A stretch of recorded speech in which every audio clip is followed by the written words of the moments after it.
By the end of this video, we'll have a Shapez-inspired factory in Godot.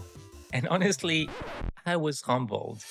Shapez is a factory game. You build belts across an infinite map, extract shapes from the ground and deliver them to a hub. No enemies, no timers, just belts. Thousands of belts. I mean, it's just shapes. No physics, no 3D. And honestly, perfect for me. I'm not an artist. Should be a piece of cake. Let's go. Quick thing before we start, I'm not using sprites or nodes for any of this. Normally, you would use a node for each object. Godot handles the rest. Here, one node, we draw everything ourselves, every frame. What could go wrong? Okay, so first we need a grid, something infinite we can pan and zoom. Let's set up a camera and a tiny script for that.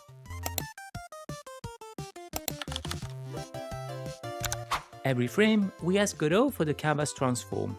Basically what the camera is and how zoomed in we are.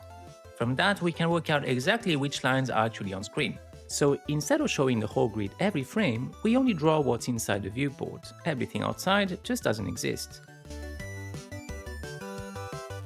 Simple, right? Now, it wouldn't be a factory game without belts. Nothing fancy here. We can place a belt with left click and remove it with right click. Perfect. But clicking tile by tile is painful. In Shapez, you can hold and drag to place a whole belt line at once. So yeah, I added hold states. Mouse down, you're building. Mouse up, you stop.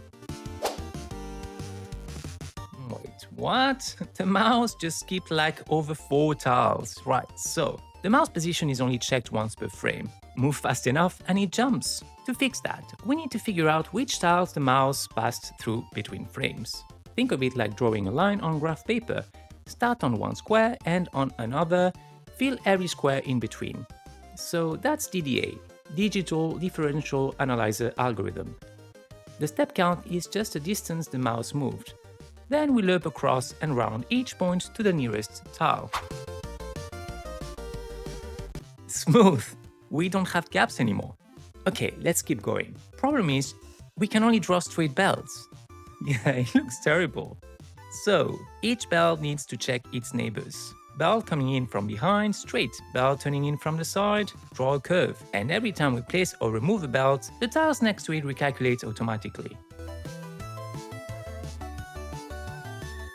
Okay, that's more like it. Let's not get too excited though.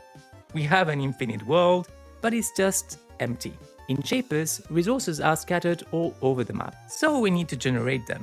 Let's use Godot fast nose lead for that. It generates a number between 0 and 1 for every position in the world. If a tile's value is above a certain threshold, we spawn a resource. We are using Simplex node specifically. It generates smooth organic blobs, which is exactly what resource deposits should look like. And we can play around with the threshold to change how dense the resources are. The seed is basically a number that determines the layout. Same seed, same world every time.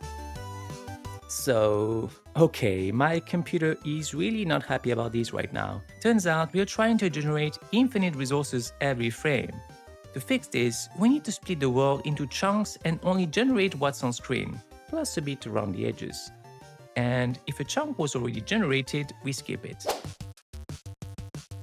Okay, nice, nothing freezes. It's time to add extractors. Place one on a resource tile, it should pull items out. Okay, moving on. How embarrassing. Anyways, extractor is there, but nothing comes out. We have no simulation yet. Whilst we build that, don't forget to like and subscribe if you're enjoying this video. So I went with a tick-based system, 20 per second, like a heartbeat. Every beat, exactly 3 things happen. First pass, every item moves forward a fraction of a tile. Pass 2, anything that hit the tile boundary transfers to the next belt. Pass 3, extractors tick their cooldown down. Hits 0, new item. Look at that. Drop the tick rate way down and you can actually see every single step. Smooth, 20 per second. No tricks, just smaller steps. But we are missing something essential to make this an actual game, a goal. In Shapez, that's the hub. You deliver shapes there, counter goes up. So I added one, and consumers all around it, the tiles that actually pull items off the belt.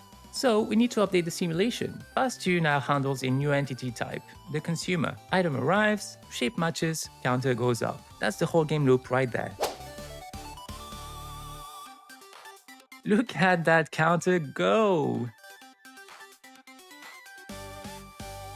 I can confidently say we are ready to make this the biggest factory ever.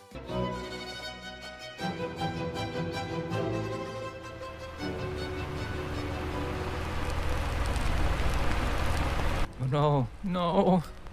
Look at that. My GPU is dying. What have I done? Send help.